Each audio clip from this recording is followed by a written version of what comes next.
Well, the only isolated instances that I can remember a little bit of Switzerland, where I was born, but mainly I tend to remember things like accidents, which I think children probably remember because they're fairly impressive sorts of occasions. I can remember the snow in Switzerland. I can remember falling into the snow. I can remember hurting myself, and these sort of specific occasions. I don't know to what extent I'm remembering the actual occasion, or to what extent I remember having been told about some of those occasions. What were your earliest memories of other children, of school and things like that? My mother had, for a very short time, had some sort of a job, I don't quite know what it was, in Upwey, at some sort of children's home, or in kindergarten or something like that.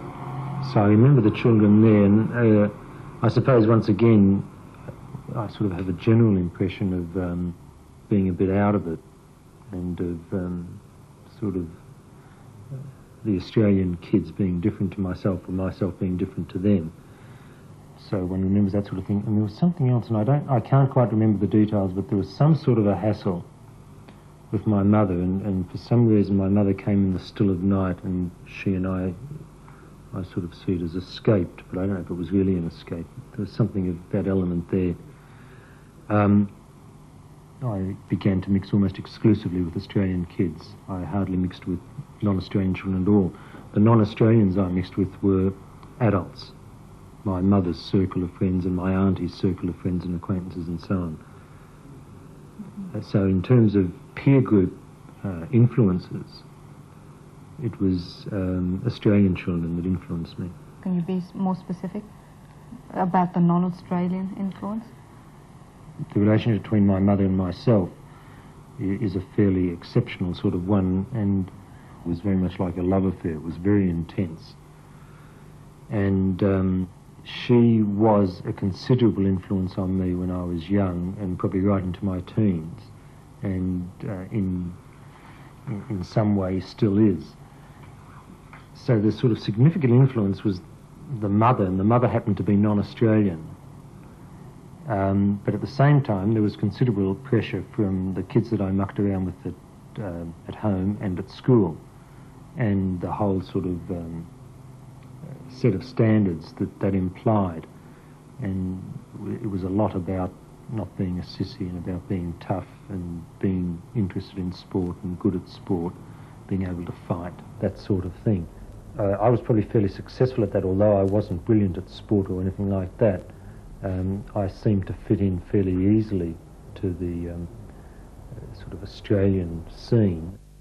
What I was aware of at school and in the boarding houses where I lived was the inverted snobbery syndrome of the Australians. Now, to some extent, it's not fair to apply that to all Australians, but that was the Australian the aspect of Australian life that I knew. So in other words, you weren't interested in the arts or classical music or anything like that. And of course, my mother happens to be interested in that. Oh, you know, it was the different language, the fact that I was brought up bilingually, speaking both German and English. And being a migrant, and being a Jewish migrant, I suppose being aware of that, and always reminded of being Jewish, and not by the Australians, but by my mother and by other migrants. And so one was aware all the time of the conditions under which one had come out to Australia. Well, there is a Jewish community, or maybe several Jewish communities in Melbourne. I didn't mix with Jewish children exclusively. As a matter of fact, I would say that out of my circle of friends, maybe 2 or 3 were Jewish, and that was the extent of it. I don't know if we're getting all out of sequence in this. There was certainly no religious aspect to my life. But my mother, who is Jewish and makes a point of letting people know she's Jewish, if she's introduced to someone, she says, "How do you do? I'm Jewish." And if they blink at the wrong time, she thinks they're anti-Semitic. And she did make some attempt, I suppose, in my childhood to observe some of the Jewish ceremonies associated with the most significant holy days. but it was really just a game. Neither of us believed in it, and any sort of flirtations I had with religion, she undermined quite successfully. But you did, in fact, have your bar mitzvah, didn't you? Yes, I had a bar mitzvah, but that was for political reasons. It proved that my mother was a member, or I and my mother were members of the Jewish community, and therefore should receive some of the charity of the Jewish community. Do you remember, as a child, being particularly aware of this biculturalism, either positively or negatively? Did it give you a particular dual consciousness? Maybe. I am a very self-conscious person. I think fairly carefully before I talk, and that may also have to do with the fact that the English that I learnt wasn't just a matter of picking up English from hearing other people speak English, but I also at school took a very intellectual approach to English. I actually learnt grammar because I found it interesting, and then applied the rules that I'd learnt to the way that I spoke, so that in some ways, by the time I was in, say, the 5th or 6th grade, I probably spoke better than a lot of the other kids that I'd been mixing with, because I'd made that sort of conscious effort. And that, I think that's part of the explanation, but I am inclined to think fairly carefully before I speak, and I am fairly self-conscious. I'm the sort of person who, while I'm doing almost anything, I'm sort of imagining to myself what I look like doing it. So do you just want to go straight into it? Yes. I'll just explain to you which is going to be subjected to this. And where do you want me to sit when I'm dictating the letter? Well, normally I wouldn't sit at my desk. I'd come around and sit with well, Edith if you and come dictate out, to yes, her. come out from behind there. Will that be all right, Peter? Sorry, the lights. You know. Where do you want Edith to sit? Beside, over there, beside you. There? Well, we'd need a chair. I think maybe the one you're sitting on. Put the chair in before she comes. Do you feel that at any stage you had to learn to be Australian? Oh, yeah, but I think, again, you see, I don't think it's possible to tie that to being a migrant. I think all kids learn to be Australian. Very early on, you had to go through the trauma or otherwise of having your name changed. Can you tell me something about that? Yes. I was called Guido after Guido, and I'm never quite sure of why it went into Italian. And I was named Herman, or Hermann, after my maternal grandfather. And our name was Foks, which is German for fox, and he's spelled F-U-C-H-S. And when we got to Australia, first of all, the surname was mispronounced with disastrous results. And so it was decided that we would change it to Foks, the English translation of that. The story, according to my mother, is that she went somewhere to some public servant to have her name changed from Foks to Fox. And the public servant, whoever he was, told her that because she was not a naturalised Australian, she couldn't change it to the English version or the English spelling. She could change it to a name that was pronounced the same, Fox, but wasn't spelt the same. And so he would only allow her to make it F-O-K-S. Now, if in fact that is true, I don't know. And I just don't really know what happened, but that's what we got. We got our name to be F-O-K-S.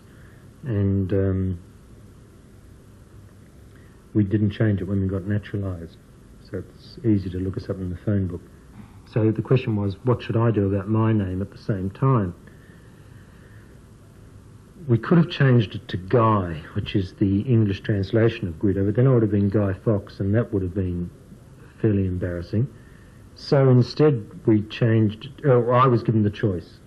I was told I could have whatever I liked, and at that time I was an admirer of Jack who'd gone up the beanstalk, and so I decided to call myself Jack, so I became Jack Fox. Now, it wasn't a trauma at all.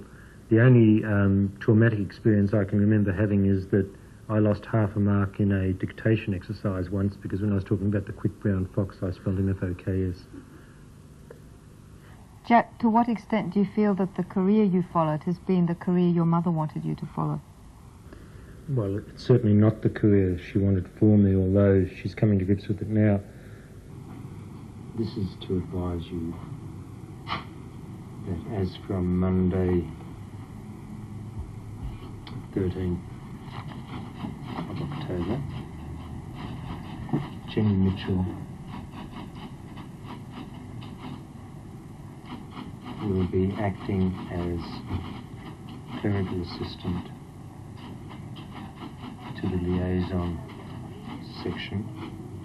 And certainly the sort of career that she would have liked for me would have been an artistic career. She would have liked me to have been a successful writer or an author or actor or anything like that, as long as it had something to do with being talented in the artistic areas.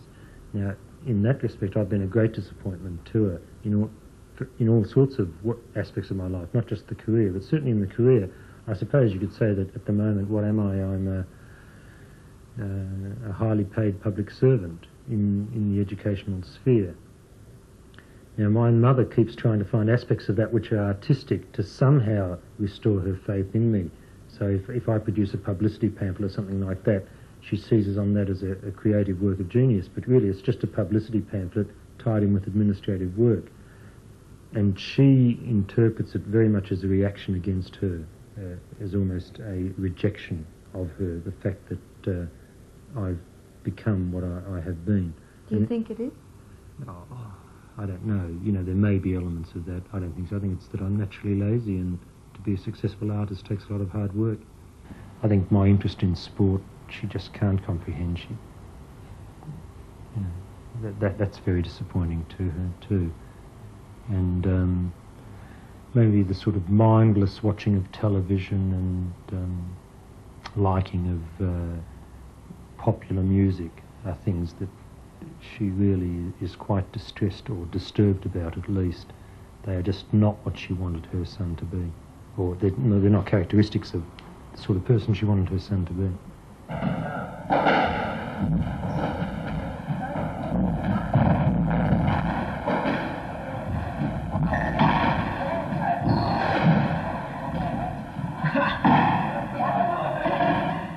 And there's a lot of aspects of Australian life that I like, but I'm not proud of being an Australian. I don't think of myself as an Australian, really.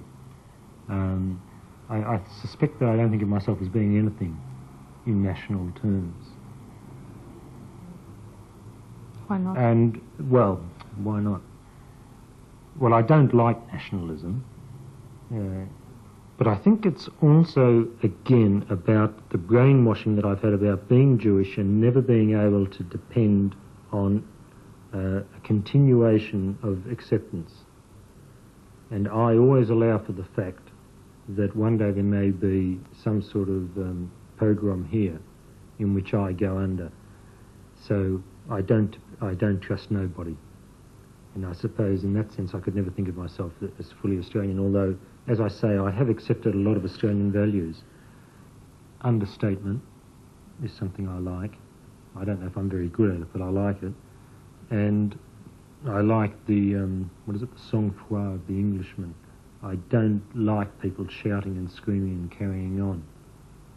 And I sort of attempt to keep emotions under control and not to display them too much.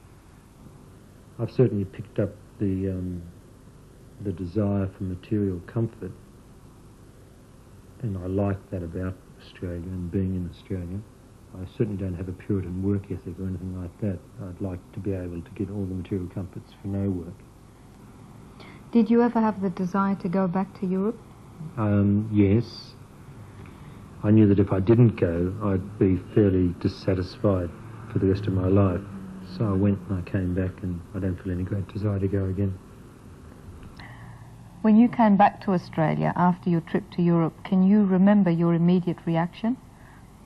Yeah, it was mainly embarrassment. I was embarrassed by Australia. I was embarrassed by the accent and by the sort of yokels whackers that I came across.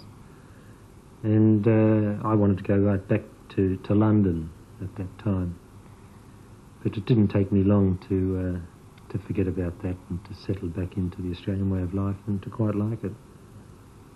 Do you feel there are any particular benefits that come from biculturalism? I think it's given me maybe well, it depends on what, it's either a more cynical or a more tolerant point of view depending on how you view these things.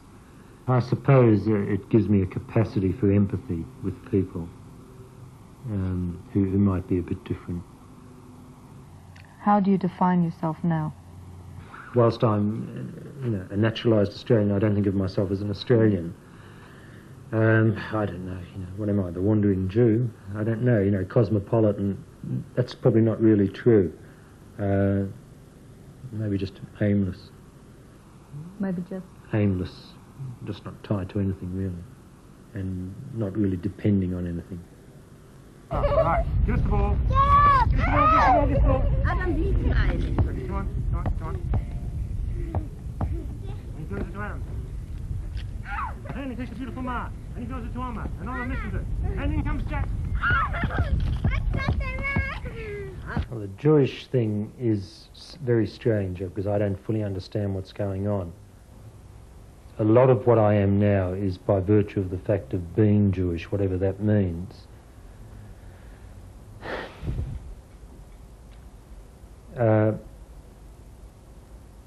If someone said to me, what religion are you? I would say that I have no religion.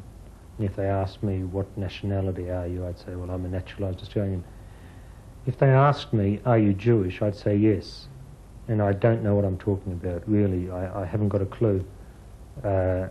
It's having been constantly reminded that I'm Jewish by my mother in the main, and that any moment I could suffer again through being Jewish. I suppose maybe, there's an element of that. I know that whatever I think, that if someone decides to get the Jews, I'll be one of the ones they get. It won't be any good me saying, but, I don't go to synagogue and I eat food on Yom Kippur or whatever. It's no good me saying that. They'll get me